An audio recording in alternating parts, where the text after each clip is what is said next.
Si è concluso con un bilancio più che positivo il progetto Susardu Estinto Tue, che si proponeva la valorizzazione della lingua sarda e implementato nei comuni della provincia di Nuoro. Per 3 mesi una ventina di specialisti hanno dato vita a dei laboratori per bambini e a dei corsi per adulti. Alla fine del percorso didattico sono stati 1000 gli attestati consegnati ai partecipanti.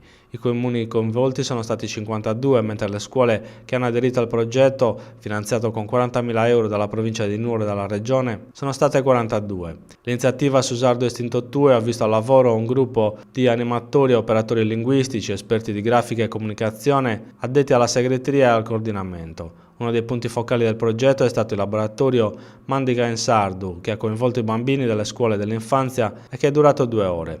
Gli allievi, utilizzando dei prodotti genuini del territorio, non solo hanno potuto fare merenda, ma hanno utilizzato gli oggetti come tessere di un mosaico per realizzare dei disegni cui dare un nome in sardo. Così spianate, marmellate e mandarini hanno dato vita a suparacu, suvasu, devrores e altri oggetti. Una modalità semplice ed efficace per avvicinare i bambini al sardo.